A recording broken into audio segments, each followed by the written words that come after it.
about motherhood. 1 minute, you're mom of the year. I love you, Mommy. Then the next, not so much. From bath time to bullying, from potty training to puberty, parenting is full of challenges.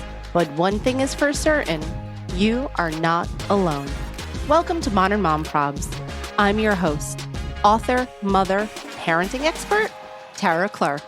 Join me while we tackle today's modern mom problems.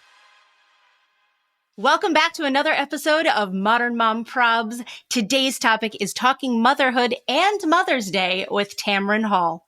Two-time Emmy award-winning journalist and author Tamron Hall is the executive producer and host of the nationally syndicated talk show Tamron Hall, which just got renewed for a 6th season. Since the talk show's debut in September of 2019, Hall has brought a refreshing, relatable, and unstoppable voice to daytime talk, informing and entertaining her audience, adoringly known as the Tam Fam. As a veteran journalist, Tamron leans into her 30-plus years in the field to ask the tough questions while having engaging, thoughtful conversations. From deeply personal to purely fun, The Tamron Hall Show is a daily destination for viewers to connect with stories and people who are shaping our world. Tamron Hall, welcome to the show.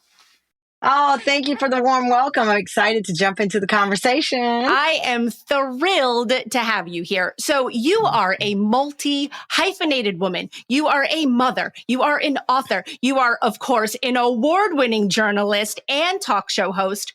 What makes Tamron Hall tick? Oh boy, so many things. I love what I do. I love my family. I love the privilege of living a life that I never could have imagined. By the way, I love the privilege of life. It's not to be taken for granted at any moment, but I think that thing that makes me tick would probably be inspired by my own mom. I mean, my mom was a single mom at 19, and she really made me believe that everything is possible. Even the impossible can be conquered. And thus, here we are in my life.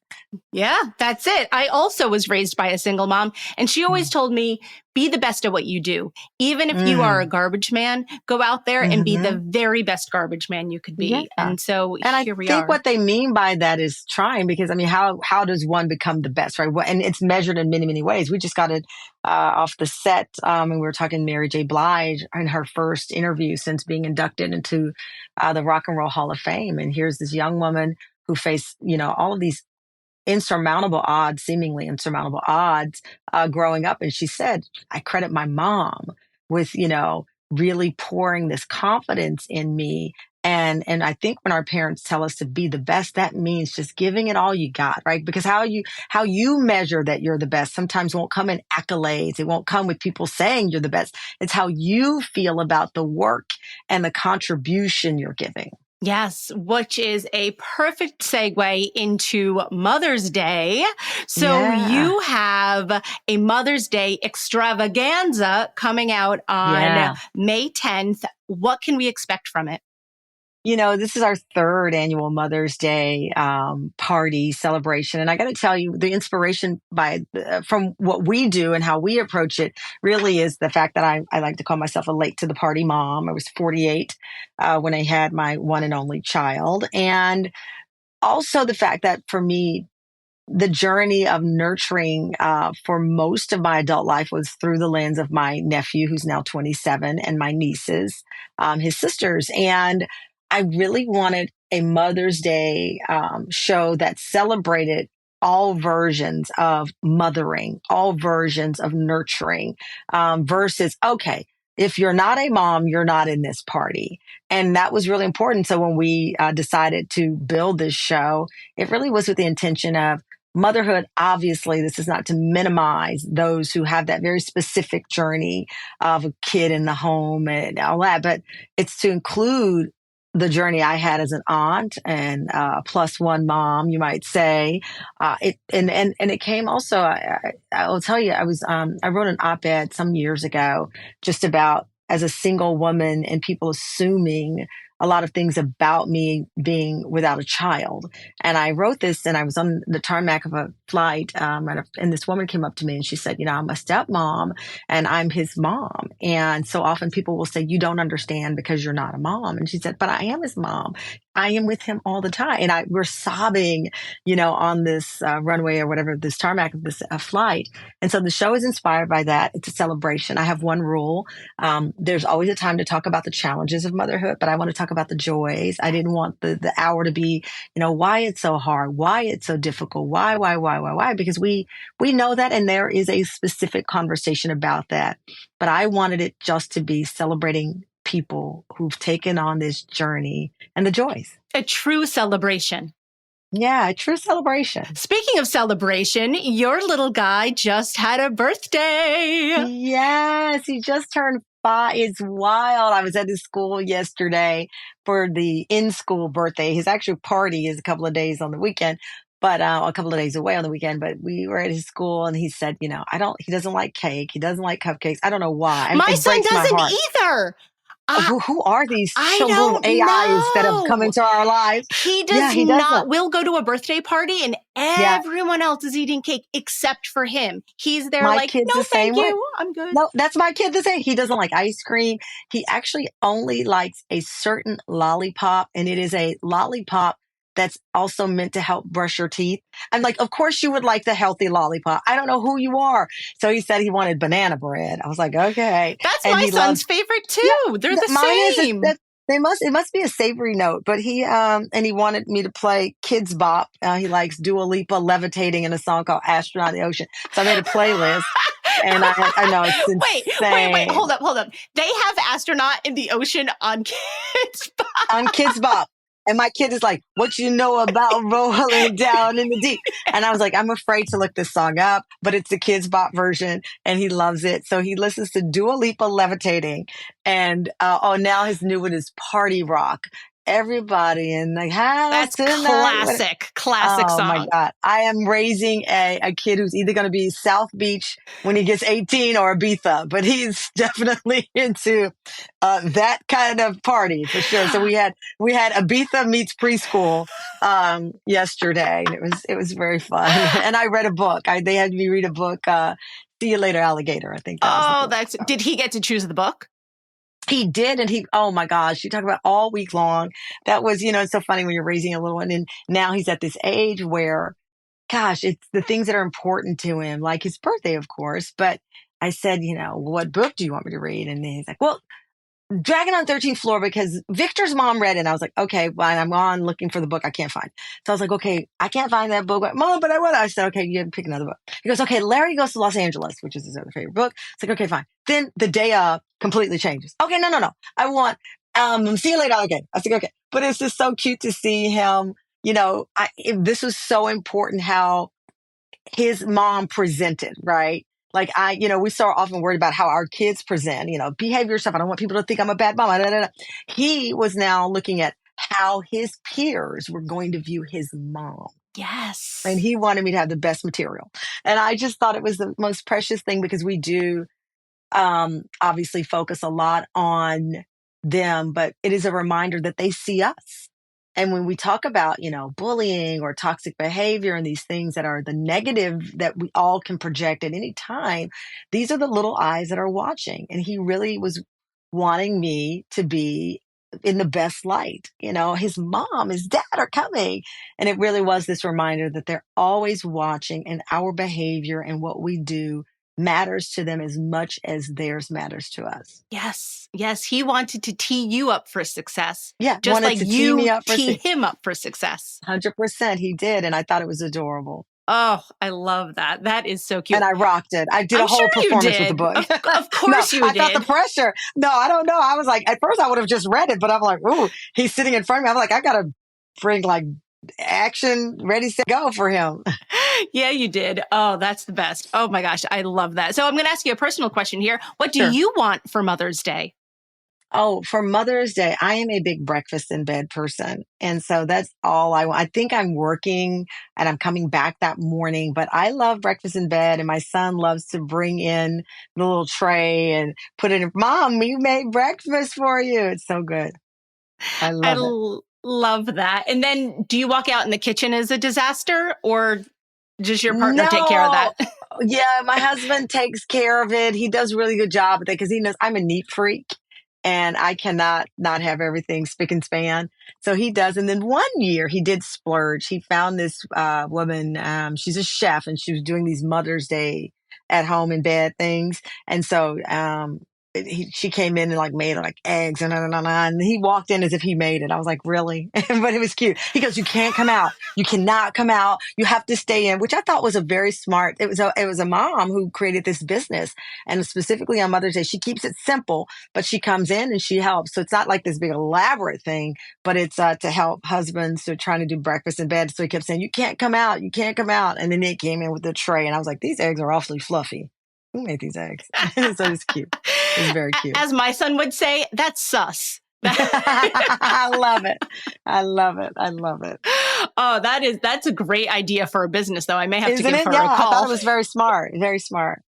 Yeah, it is. What's your favorite thing about being a mother? Oh God, I said too many things to list. I think day to day it changes. As I just said, yesterday was my son's birthday. This really moment of reflection about somebody watching you. Um, I enjoyed the entire experience of it, even the challenge of trying to figure out being a full time, talk show host, employee, journalist, or whatever, and making sure I'm present and there for him. But also, last night I'll give an example. It was his birthday. We had a show, and I came to his school. We woke up very early to celebrate, and then we had a post. And then I wanted dinner alone. And I knew that I went to a little sushi bar, sat at the bar myself and took that break. And for me, I'm finding my way, to keep Tamron alive in the flow of Tamron the mom, Tamron the talk show host. But I love it. And maybe, I don't know if it's because I'm 48. I can't say. I do wonder sometimes what I would have been like if I was 28, 38. But at 48, I just love it. I love the smell of my son's Dorito breath. I love his hair. I love that right now he's in this phase of sneaking into our room at 4 a.m. and won't leave. I just, God, I wish I could just pinpoint one thing, but I love it all. I love watching other moms. I just love it. Even before though I was a mom, I love just, but maybe it's because I have a great mom. I just love the whole journey of it. I love it too. You're right. There's too many things to just Too list many through. things. I Their love little it. hands. I love their sweet little hands, their Yeah. little fingers. Too Everything. I many love the things. curiosity. Yesterday, as my son is, he's really now finding his voice. And he had a balloon and it went up to the top of our home because he let it go and it cut the string or something. So I got it and I pulled it down and I handed it to him. He said, "You're the best mom." And I was just Oh. like, first of all, you sound like you're 15. And then it's just like, where did you learn that? And it's just, I was like putty. I wrote on Instagram, the boy who stole my heart. And he really has. Yes, it makes your heart melt. And I have to tell you that Mm-hmm. 5 is a great age. Mm. My son is 11 now, and 11 is a great age as well. But I Yeah. have to say, between like 5 and maybe Mm-hmm. 10 is like a Yeah. real sweet spot. Like you were coming into a real sweet spot. So Yeah. enjoy I it. can feel it. I feel it, because I have to tell you, if I had to say which year, I felt like, I wouldn't say it was a bad year. It wasn't. I felt like 2 and 3 lasted forever. Like it was just like, oh my gosh. And I know that people talk about the early infant, and we had a flow. I mean, my kid, I'm lucky enough to say, or I shouldn't say lucky because it's not about luck. It happened to have a kid. I happened to have a kid who slept through the night. And so, and we had the global pandemic. So I'm worried about other things. And, it's just so, but the 2-year-old stage, and wasn't terrible. I just felt the weight of it. Because now these are developmental, I mean, with an infant, you don't know all the developmental milestones. Kind of go, you're like, okay, you go to pediatrician, you weigh this much, your head's this big, and and how many. 2, you start to see those major footprints of life, learning and the walking and all that stabilizing. And it's just, and then how do I was just at a friend's house yesterday and she was debating whether to baby proof a certain thing. I mean, our house looked like it was like, if he fell, he would never feel anything. And her pediatrician told her, because her child is in a playpen a lot, not a lot, but she puts her in there to keep her safe. And the pediatrician said, I know what you're thinking. You got to let her out. She's got to fall. She got to hit her head. They were like, no, but she can't hit her head. And they said, no, you got to get rid of the playpen so that she can explore and learn what not to bump into. And Yes. it was like, whoa, that's what I remember most about between 24 and 36 months, was just this balancing of helicopter mom. And that gave me a lot of anxiety. Same, Yeah, absolutely. yeah. My son hit his head so many times during that Oh, period that I was like, this can't be right. And it was fine. yes, And he's fine I now. And know. he's And good. everyone tells you that it's fine, but you're just like, so I'm like ordering oh gosh, let me tell you, this is a great thing. We actually even hired a company to come to our home to baby proof our home. And I look back at that and I'm like, I could have put that money in my kids' college fund, right? Because but it was just playing on this emotion of like, oh my gosh, if this kid falls, what will happen? And that was, for me, it wasn't him. It was the responsibility came into full view and focus for me. And I was like, whoa, what did I just sign up for? Yes, yes. That reminds me when you said about being a helicopter mom at the playground. When Mm, my son was 2 years old, well, up until he was 4, we lived on the Upper East Side. And so Central Park was our playground. And yeah. I was the biggest helicopter mom, like, oh, be careful. Oh no, Yeah. don't crack your head. Yeah. And then the big Yeah. kids would like run through and you're like, Oh no, yeah. Yeah. Oh, right? I was that mom. Like, hey, wait, he's going down the slide now. Hold on. And I'm like, oh, yeah. Well, in fact, we're near Central Park, our studio, and there's that pyramid thing. And Yes. my son's nanny was with him. I'm at the studio. They came to see me at the studio and they went to the pyramid. She sent me a video and he was climbing. He's like 2 up what looked like it may as well have been the pyramids in Egypt. He's climbing and I physically felt ill. And I said, oh, Jennifer, no. He can't, he can't climb up that thing. She's like, he loves it. He's fine. And I'm like, I am about to have a whole heart attack right now. And then I sent it to my mom, who was a worrier. And she's like, oh my God, he's going to fall down again. Go get him now. Go get him now. And so she was of no help because she's kind of a worrier. But that mom, helicopter mom at the playground, I'm like, hey, wait a minute. He's coming down now. And it's just like, you just got to turn your head. Even now I fight it. We were at a birthday party and, the kid, they're running and kicking it. And I'm like, and one dad goes, they'll be fine. And all the parents are chatting it up with each other. I'm by myself like this. What's going on? Okay. Who's knocking each other over? Right? Hey. Yeah. But, yeah, it's that challenge. And it's less so now because you do start to see, to your point, he's 5 and it's going to be okay. And if a fall happens, a fall happens. And yesterday he was, oh my gosh, back to this balloon. It floated back up and he decided he's going to climb onto this table and he's going to jump from the table to the ceiling and he's going to make it and grab the balloon. And I'm like, Oh no. is that how you think it's going to play out? Okay. Cause that's not how it's going to play out. But I was like, you're going to fall versus who I was, 2 years ago, I would have taken the table out, put it in storage and everything else. Yes.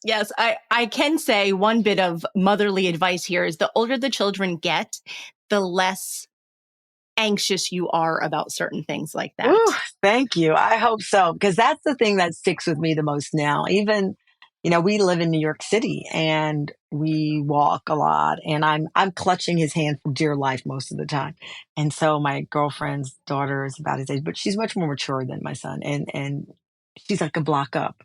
And I said, Nessie, how do you let her, and she goes, but I want her to be independent. And my friend's from Latvia. She's like, I want her to be independent. I was like, yes, but we're in New York City. She's like, I know, but I'm right here. I can catch her. So I'm trying to balance because I will never be that confident, I think. But we talked yesterday and we were walking down. I think it was Broadway or something. And I said, okay, you're going to have to stand near me, but I don't have to hold your hand, but you have to stand and walk with me. And then we'll hold hands when it's time to cross the street. And so he's like walking, and then he gets a little ahead of me. I was like, can you slow down, please? And then he slowed down. But I'm trying to give him that space with also recognizing we live in New York City. It's tough. And those are the things that keep me up at night. Yeah. Whether he goes to Harvard or not, I care less. I want him to have friends. I want him to be joyful, whether he plays a sport or not. I want him to try. I'm just at that stage where the ending does not concern me as long as he's able to make friends, as long as he's able to keep friends, as long as he's laughing and he likes to turn up his Dua Lipa. You know, and that's all I care about at this point. But that's the right perspective to have. That's the perspective that I would say a more veteran mom, a mom of a 12, 13, 14-year-old would say, almost even versus of a mom of a 5-year-old. Oh, wow. So kudos to you. Yeah, thank you. Well, I think it came from the fact that, my grandfather could not read. He was born in 1901. My mom was a single mom. And I've been raised and exposed through my talk show as well to people from all walks of life. And this notion that going to this school leads to this school, that leads to that college, that leads to your great success with 16 houses in the Hamptons, and blah, blah, blah, blah, blah. None of that is true. I've met people who've lived glorious lives from all different walks of life. I've met women who've been up and down and created their own business and had more success at that than anything, and never went to a school with a single, letter behind it. And so through my job as a talk show host and an author and the crime shows, I've had the great fortune of meeting so many people. And so the idea that there's a straight line from this to that, it doesn't exist. And more times than not, our show, and I talk to people who never went to college, right? Never. And that's not me advocating against it, because certainly do what you want. But, a successful life does not have to include an Ivy League. It doesn't have to include a school that had illustrious, famous people that went to it. It doesn't. And I see it every single day. Bravo. Beautifully said. Beautifully said. I'm going to ask you this question, and I ask it of all of my guests. You ready for this one? Oh, I'm always ready. Of course you are. What do you think is the biggest modern mom problem out there right now? Oh, it's comparison. Yes. Would you believe it, Tamron? Yeah. That's what everyone says. Like 9 times out of 10, that is the answer that people are telling me. Because I believe it is true. I don't think it's a lack of access to things. I don't think it's a lack of knowledge, because we are more studied than we've ever been in our lives. Obviously, science always evolves, and there will always be opportunities to learn new ways and new techniques to parent, even though it's the oldest job in the world. But I think, and it's not, and by the way, I don't think it's just because of social media. I clearly know that social media plays a huge role in this, but it's a death by 1,000 comparisons. And it starts, from the very minute you tell someone you're pregnant. It's the measurement of your belly. It's the shape of your belly. Oh, you look how you have the perfectly round belly. What is the perfectly round belly? You know what I mean? It's like, what? It's like, and it literally starts that moment. And I'm sure there are examples of even before, and it just continues. And for me, getting out of the kindergarten, comparison was a big deal, because everyone's like, well, what school are you applying to? What school is it? No, it's a whole thing in the city, a whole thing. Exactly. And originally I said, I'm not falling for this nonsense. I grew up in Texas. I went to a Catholic school that was around the corner, and I turned out just fine, right? And then I found myself in the throes of it, because I didn't want anyone to perceive my child as less than because of this or that. And then I was like, you know what? I don't care. And so I have to have what I call my Cher snap out of it moments from Moonlight, when she slaps, snap out of it. Yeah. I myself, as a person that I'm sure people look at and compare their life to mine, right? I am a person that I understand that people, and all the time I see people on social media go, look at Tamron Hall. She had a baby later in life, and look at Tamron Hall, and I accept it, and I understand it, and I'm so grateful. But I have a snap out of it moments where for my own mental health as a mom, for the mental health of my child, because if you start to take it on, at some point you're going to project it on them, right? So you start comparing, and then they don't do what everybody else is doing, and da da da da da. And now you're saying, well, why can't here? And they feel it, and we put that on them. The other day, a couple of kids in my son's school, they were going to a chess class for the day. They were on break. And I thought about it. I was like, chess, but then my son's not ready for that. He's not ready for a 1 hour, one day. He doesn't know the teacher going in for a chess class. He's not there, but he is ready for swim. So we took him to his swim class, and he enjoyed his day. Would I've liked for him to be with the majority of his peers? Sure. But I recognized that he wasn't ready. And I was like, well, you can still go to your swim. You're learning a life-saving skill. You get social, so you're not stuck up in the apartment and da da da da da. But yeah, there was a moment where I was like, they're going to chess. And I was like, well, they are, and good for them, and that's fun, but that's not for him. But I Mm-hmm. think comparison is a joy killer. Comparison puts us in spaces that we don't need to be in, and I think it affects how we see ourselves, and it inevitably, like a virus, will infect your child. Absolutely. I agree. Tamron Hall, tell everyone where we can watch your show and your Mother's Day Oh. extravaganza. Oh, wow. You can watch my show weekdays. Check your local listings wherever you live. We are nationwide. We just got renewed for our sixth season. Congratulations. Thank you. We Season got, 6. yeah, season 6. And we're now the second longest running daytime show in Disney's history. And we just got 3 new Emmy nominations. So I'm very, very proud. And the reason that we've been able to get this far is because of shows like our Mother's Day special, where we say on our show, please, everybody know that you have a seat at our table. I don't care what your chair looks like. I don't care what kind of mom you are. I don't care how you became a mom. I just want you to know that we have a place and a show for you to feel inspired. And as a woman, as a mother, I hope that in what I do every day, I make you proud. I hope that we're able to collectively have this experience. And so that's what the Mother's Day special is about. Mission accomplished, because every day Thank on you. your show, that is what you put forth out into the world, and it is well received. Thank you. I really appreciate it. Of course. Thanks so much for being here today.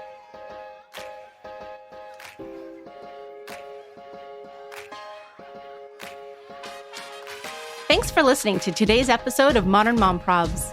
I hope you enjoyed our deep dive in today's problem with me, your host, Tara Clark.